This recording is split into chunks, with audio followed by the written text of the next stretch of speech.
the name of the Father, and the Son, and the Holy Spirit. Amen. Tonight we are concerned with various kinds of washing. Cleanliness was next to godliness once upon a time. Washing was and still is part of all kinds of religious rituals, being clean before one prayed or made offerings. At the Last Supper, Jesus washed the feet of his disciples. These men were not the lowly people of the street. They were his friends, those who he knew and loved and had followed him through his ministry. It was an act of love. Today, Maundy Thursday, is our selected day of the Holy Year to get humble and wash the feet of street people or those you might not normally associate with. We feel humble for a moment, almost embarrassed, whether washing or watching our feet being washed. When I was in Luang Prabang in Laos last year, close to our own Eastertide, the Buddhist New Year tradition of washing was on the calendar, and it was a hoot. For 3 days, every single statue of Buddha and all his types, every pot and every pan must be washed. Seriously, it's their New Year celebration. And it's more like a wet Mardi Gras. A short boat ride down the Mekong River with masses of Buddhist pilgrims took me to the sacred caves of Paku. We sort of poured out into a narrow set of challenging steep stairs to reach the caves, which were packed to overflowing with Buddha statues and everything associated with him. I paid a penny for a bottle of river water and began to pour water over a bunch of statues, as all the pilgrims did. Therefore, everything was super cleansed for the year to come. Back in Luang Prabang, tourists and locals engaged in 3 days of water fights with the latest of squirt guns, buckets, and hoses. You were warned not to wear white. No one was exempt from a celebratory bucket of water tossed at you except the police. As we Christians remember Holy Week, most of us skip from throwing palms in front of a donkey bearing our Savior to the hidden Last Supper to Jesus hanging on the cross, and many of the important events are passed over. Jesus' final days are much more than those 3 events. There is the whole vaudevillian show of Pontius Pilate. Pilate has fascinated me. He really didn't want to crucify Jesus. Now, in my ministry in what I call crime and punishment environment, working with people who most people don't want to be around, who seem to have no redeeming character, I try to see the other side and get at that person and not the crime. So I feel a little empathy with Pilate. No doubt about it, he was destined to play the role he did. He tried desperately to convince the masses that Jesus should not be punished with the crucifixion. I see him as sort of a ranting public defender for Jesus, since Jesus had no one else on earth sticking up for him. Even the apostles fled and or turned their backs on their friend. The problem, tragically on the one hand, and thankfully on the other hand, since it designed our faith and hope, was that Pilate washed his hands of the whole affair. He gave up. The buck needed to stop at Pilate, but he didn't like the idea. He feared losing his powerful position, and he had a nagging shrew of a wife tearing at his conscience. John's gospel about the trials and tribulations that put Jesus on the cross is an example of due process gone bad. And let me walk you through it sort of with a condensed version. The scene starts in the Praetorium, which was the government house of the governor of Judea. It had an outside court where the Jews could assemble. Now, because it was Gentile territory, and remember, at that moment, everyone was either Jewish or Gentile, and heathen activities were taking place there, it was an unclean place for the Jews, and they had to wash on exiting from it. It was a time of the Passover feast when cleanliness was godliness, and the high priests and the Sanhedrin and the Pharisees had completed their holy wash and therefore could not re-enter the Praetorium for fear of contaminating themselves and not being able to share the Passover lamb. Ironic, isn't it, that during Passover, the leaders strictly observed the laws of Moses about cleanliness, but were willing to condemn an innocent man to death, breaking that same law. The high priest ascertained that Jesus was a troublemaker and a revolutionary, and they wanted to get him off the streets, away from the ears of pilgrims and the masses.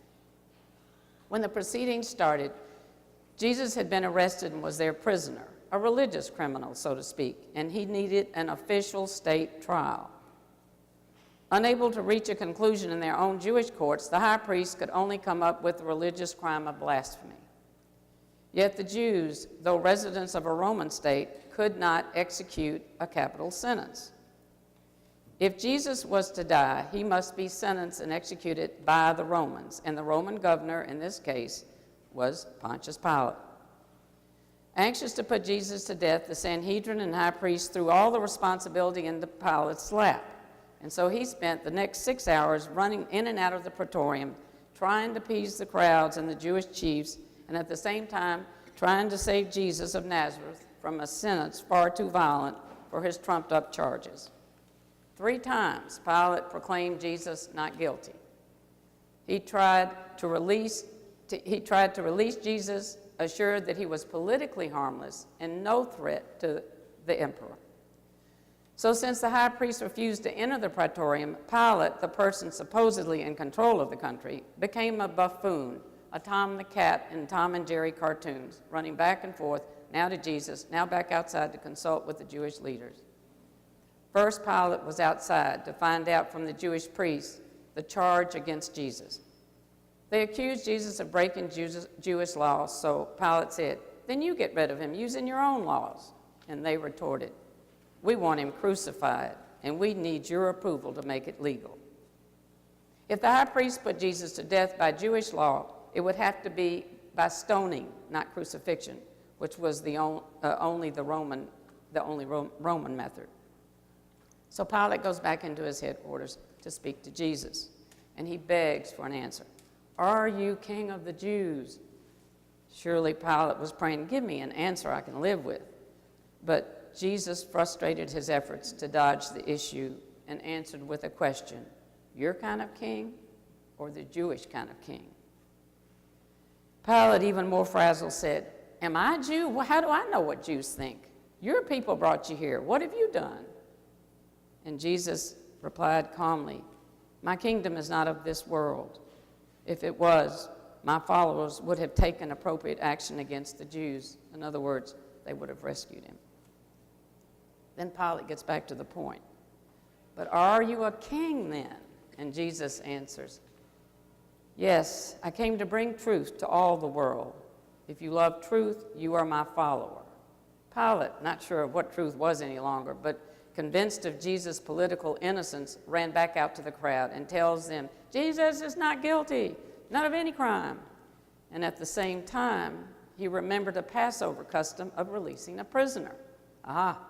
Maybe he had an escape route to free Jesus. Now, wouldn't releasing the King of the Jews be a popular act? Pilate ran out again and suggested that to the crowd. But oops, the crowd nixed that. They preferred to save the infamous armed rebel and robber Barabbas. Curses, that surely backfired, I bet Pilate mumbled. The crazy crowd turned that down.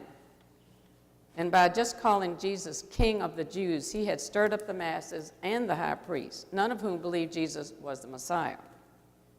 This had been bad crisis management, like the time Pilate had attempted to placate the Jews by placing the standards of the Roman Empire in the temple and causing a riot.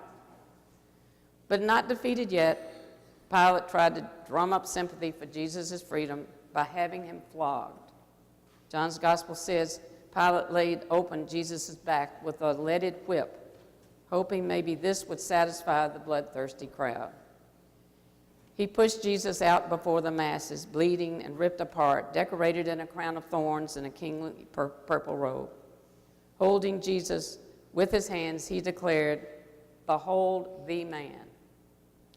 To the Jews, this smacked of Son of Man, which Jesus claimed to be, but the Jews denied.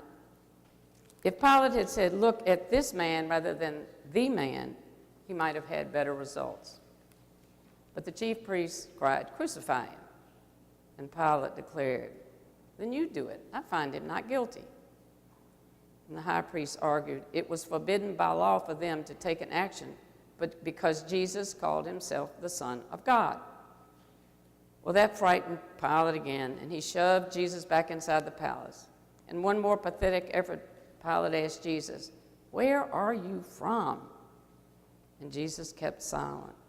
Then Pilate begged, "Well, why won't you talk to me?"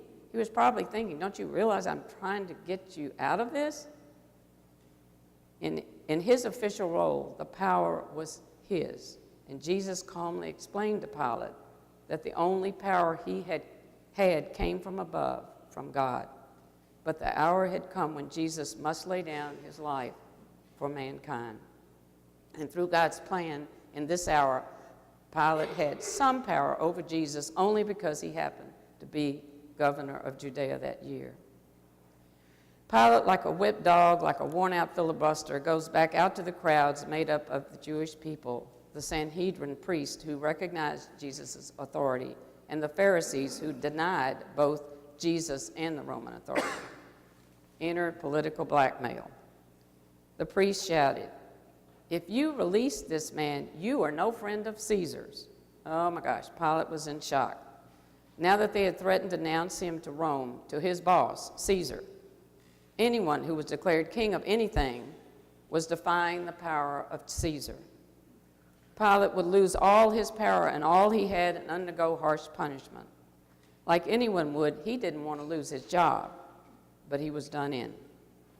Weakened by his efforts, having exercised all his options, Pilate sadly led Jesus to Gabbatha, the last seat of judgment of the Jewish leaders. "Here is your king," he says. The crowds shout, "Crucify him." Pilate asked once more, "Crucified your king?" And the very Jewish leaders who hated and refused to recognize the Roman emperor as authority responded with blasphemy. "We have no king but Caesar." This final denial of the Messiah took place at noon on Passover Eve, the very hour when the priests would have begun slaughtering the Paschal lambs in the temple precincts. During such Passover meals, the chief priest must sing the Haggadah. It goes, "From everlasting to everlasting, thou art God. Beside thee we have no king, redeemer, savior, no liberator, deliverer, provider, no one who takes pity in time of struggle. We have no king but thee." Yet to Pilate, the chief Jewish priest responded, "We have no king but Caesar." Pilate, exhausted, defeated, gave Jesus over to them to be crucified. He washed his hands of the whole affair, and later, not able to deal with the guilt, Pilate committed suicide. In Pilate, we can see our own explaining things away to look right.